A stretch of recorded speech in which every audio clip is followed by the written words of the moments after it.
Namaste, beautiful yogis. Today we're doing a chart questioning answers to one of you, and just I will obviously look at the chart and talk about the chart, but I won't answer the question. Uh, there we go. Here's the question. Hi Ali, if you have time, I'm wondering how to better understand how I can best serve my soul desires. I have a strong drive in my chart between Capricorn, divide in my chart between Capricorn qualities, being assertive, business oriented, career driven on the one hand, and also a lot of moon qualities like being very intuitive, spiritual, having out of body experiences, being into herbalism, etc. I've always said I walk between worlds. I've been struggling since my first return of Saturn about 5 years ago to figure out what general life path would make me feel most fulfilled.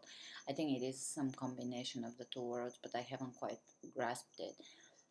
I swing between wanting a high-powered, successful career in business and wanting to run wild and free in the forest with the spirits of nature. The two seem like opposites. Any insights would be appreciated. So here is the chart, and let's start. Now, the first thing when I opened the chart, the first thing that drew my attention was the Pisces rising. Again, two worlds. When Pisces rules your ascendant, that's your identity and that's your persona actually in society. There is this dualism and that ephemeral quality, not quite one particular thing to the person. It's the person doesn't feel solidified. There is a little far more fluidity in a Pisces rising than in any other rising, really. Because Pisces is a dual sign, just like Gemini is, but it's also a water sign. So we have this mutable quality and this intuitive quality and this understanding of every side of a situation, or just mutability to everything and approach to life. Now, this is not the main part of your chart because you have strong chart.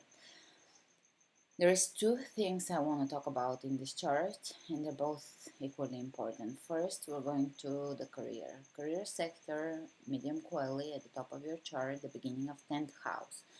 That's where you guys you look at your career or how you appear in the world. Career, not your drive, not your soul's desire, not your talents. Career, how you achieve success in the world. You may be an artist and paint all day long, but you may be known in the world as a shoemaker. That's career, where people know you for what you do. So career is not necessarily desires. For some people, it is, and hopefully for all of us, we make it so it's a happy place. But this is career. So your career is in Sagittarius, but the most important thing is when you have a total conjunction of a planet on your career axis, MC or MC. Oh boy, this is where your dualism and your confusion begins, because Neptune is a classic planet of dream-like qualities. Now, Neptune is one planet you really wanna tap into the positivity of Neptune, because Neptune in general is otherworldly.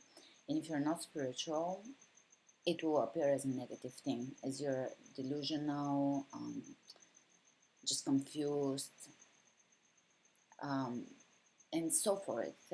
Neptune can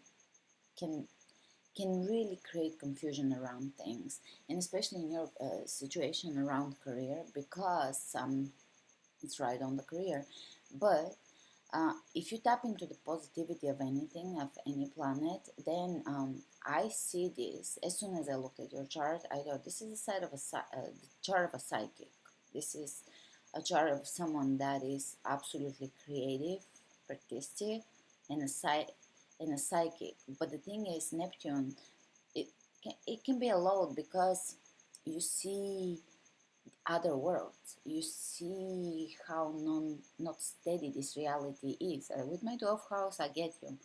But this is even stronger. You just see that this is not solid. This dimension is not solid. It may appear solid, and to some people it may even feel solid, but in reality it's really not solid, and it's a very temporary dimension. So you're feeling what it is, but it's kind of, if you don't tap into it, it won't serve you very well, because you have to be spiritual and tap in, into the creative side of Neptune, so that you can serve this dimension. So you can use yourself as the portal, or as someone that walks between worlds, so that you can serve this world by having access to other worlds. And if someone is very solid, that would sound very scary to them, but to me that sounds very natural, because I understand that we are a spiritual body, a spiritual entity, having a temporary experience to grow here, not in a physical body. We think this is physical, but it's not. It's mostly empty spaces between our atoms. Anyways, so it's mostly void. So I would say this is very highly artistic. I don't see you as a career person. I'm actually surprised, but I am not surprised considering something even stronger here, which is Sun and South Node exactly conjunct within a degree, conjunct in your career sector, which indicates a past life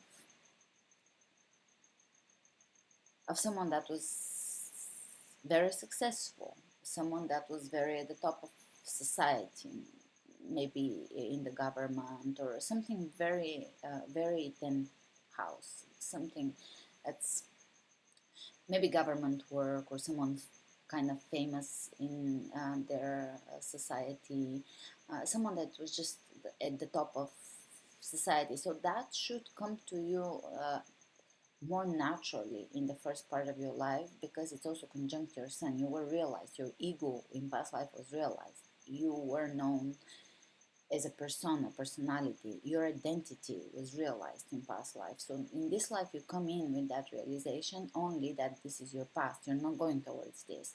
This is your past. You're going towards this, which is Cancer, double on me, because it's Cancer and fourth house. This is double. Fourth house is ruled by Cancer. So because you are almost at the Aries rising, your chart kind of lines up house and sign at the same thing. So there is no dichotomy there. Your sun is in Capricorn in 10th house, double. But also your sun is conjunct your Neptune. So there is a confusion about identity again. Confusion about career and confusion about identity. The only advice I can give you is grow spiritually, because Neptune is very confusing for anybody that doesn't grow spiritually. It's a lost feeling. But once you start growing spiritually, you become a psychic. You can become a writer. I don't know your talents. You can paint. Neptune is extremely artistic. Is a psychic. It's someone that can be a healer. It's someone that can see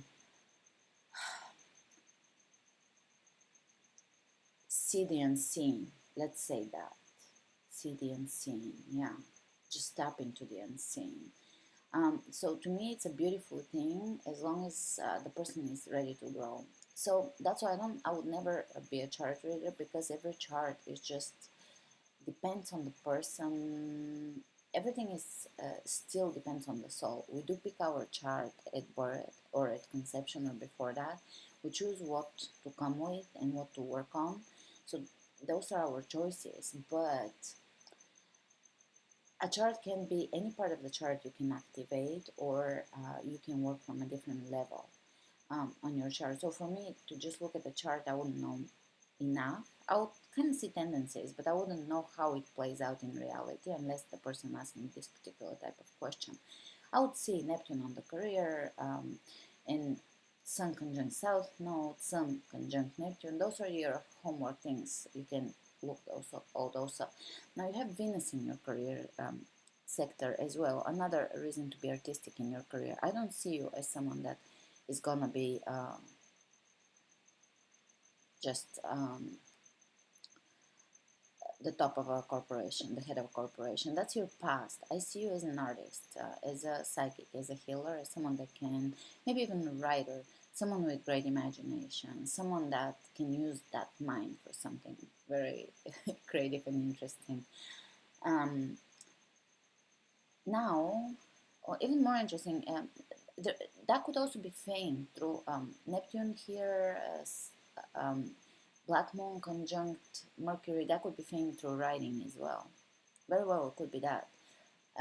So it still doesn't mean that you won't be successful. It's just that you need to use imagination in your work. Maybe you can be a famous psychic one day or a famous writer. I don't know. You have to really feel what you want to do and just let it unfold for you, flow. Don't resist, because with this much Neptune in your chart, you really don't need to resist. You need you need healthy ambition. That's for sure. You need a drive, you need ambition, you need to follow through with things, because Neptune can be a little elusive and just kind of a little too floaty, but also no resistance. Just move forward, keep moving forward, don't fear anything. You have a strong chart, things will unfold beautifully. Just let them and grow. That's my only advice. Grow, grow, grow. um, you may very well work from home. This is a very introspective north node, achieving things probably away from the world, in your subconscious, in your deep, in your memories, in your subconscious mind is where you are gonna move towards in nurturing, because of the Capricorn, sorry, because of the Cancer sign here, as a nurturer. So I mean, very well, your psychic quality can be translated in you nurturing people, healing people, helping people through, say, healing or art. Could be anything. I don't know your talents, but something like that. Now, moon. Your moon is 0 degrees of Taurus, so this means the very baby qualities of Taurus. You are not a realized Taurus. You're a beginner Taurus, meaning you're just now getting on the path of a Taurus to understand the stability of a Taurus, the groundiness, the understanding objects or the value of things, valuing things. Um, just and also the need, your emotional need for stability and comfort. There is an emotional need for stability and comfort. More powerful about your moon than the sign and the house placement. Let me not forget, house placement is one, first house. So possibly you have a very fast expression of emotion, and very sometimes it can be obviously negative or positive. However you flow it and however you grow to flow it, but yeah, you could be someone that your emotion is visible. It is far from the ascendant, so if your moon was right here, you just everything will just be visible, like whatever you feel people would see it. Here is the same but a little more diluted, if probably, uh, and also in Taurus a little more subdued than had your moon being in Aries if you were born just a little earlier. So it's just that you can flow your emotion. That's again feeds into that creative Neptune. You can flow your emotion, and Taurus is a very also kind of has this feminine quality to it. So femininity quite a bit here, a lot of femininity actually. Because Capricorn is also, although it doesn't come off as a feminine sign, it's still Earth. It's a feminine sign. And your Venus, this is your art, the way you love, the way you love on a human level, and this is the way you love the divine. Neptune is the way you love the divine, your longing. So, longing in your career sector, there may be a continuous theme of longing, and you should heal it. You should understand that career is just one aspect of life, and it's not a biggie. We'll all die, so just enjoy it day by day, and it will come to you. That's your longing and the way you connect with the divine, your divine love. And Venus is your human love, and they're both in 10th house. So there's gonna you should put a lot of you should work through art and just laugh, and it will unfold.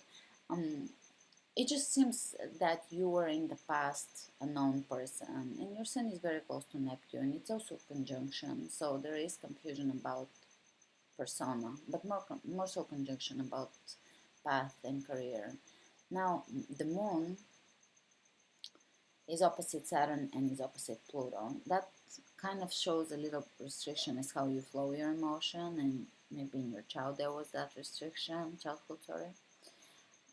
There was that restriction, And with Pluto is the same, learning how to channel grand emotions and grand, yeah, just with Saturn and Pluto opposite here, there's quite a bit of repression there. And I don't believe that you can just kind of like, you can just learn to be someone else and just forget that aspect. I believe that the work of overcoming that will create how great your soul will be when you move on to other lives or to other things, other dimensions. So I think the work itself is the growth. It's, you don't worry about overcoming an aspect, meaning there is a suppression of emotion with Saturn and Pluto opposing your moon, and probably started from your unconscious experiences or pre-verbal experiences when you were a child. So I wouldn't worry about trying to like overcome it just like that, because it's, I, in my experience, we kind of walk the path of the aspect, and that is our greatest lessons. So study this, study moon opposite Saturn and Pluto. It's beautiful, don't worry, it's not a scary thing, it's just your, it seems to be your biggest area of growth for this life. It's almost like if someone sent you to be born here on earth and they give you a homework, and they would have said, okay, uh, this is going to be your main homework. And you're gonna, it's gonna take a lifetime to work through it. Enjoy the work, don't don't suffer with it, just enjoy it, enjoy the challenges thrown at you, something like that. Take it that way. I hope that that way of looking at things helps. I like to be optimistic always. um, my main advice for you is grow spiritually, grow, raise your vibrations, breathe, don't fall into like new agey kind of witchcrafty things as much as feeling the divine within and just feeling feeling with Neptune you can be very easily influenced. That's why don't follow too many gurus and things, and just feel from within, connect to the divine. um in this kind of a little bit of a suppression of feelings, or a lot, obviously that's a lot, I just don't want to call it as anything bad, it's just your main area of work. And it is on the first seven house area of me you relationship. So there's a suppression that you will feel in relationships, because these are your relationship, and you have Saturn and Pluto, they're opposing your moon, so you will always feel some form of suppressive energy that comes from the relationships. And it's something that, it's not a curse in no way, it's just an area of growth. And when you learn that, when you learn how to deal with this, not overcome it, you can't scratch it, it will always be in your chart. But when you learn how to work with it in a positive way, that means you're realizing your purpose. Part of your purpose is that to overcome your aspects that are challenging, or the aspects that would offer challenges. Now, the reason why you say that you felt so, you felt something happening during your Saturn return, because it was a strong Saturn return. Your sun is ruled by Saturn, so your sun ruler was moving here, was right here, and opposed your moon. So it resuppressed your moon, something that you felt from your childhood probably, or resurfaced again, and it's subconscious stuff, so you may not even be aware of it. I think for now that's enough. That's so many. Yeah, you also have a late Jupiter here in Scorpio, so again reinforcing the psychic qualities in you. And Uranus in ninth house, kind of that is also can feed into your writer's qualities and into your philosophical or spiritual qualities. Um, Mars here in 11th house and double again in Aquarius. Yeah, it's just you can put all your masculine action efforts towards, that's where you're gonna direct your efforts towards the collective. Towards altruistic things. So I see, yeah, I see that you could be happy in altruistic, healing, psychic, artistic things. Okay, I'm repeating myself. This is it for now. I hope it helps. Let me know, and I'll see you guys soon. Namaste.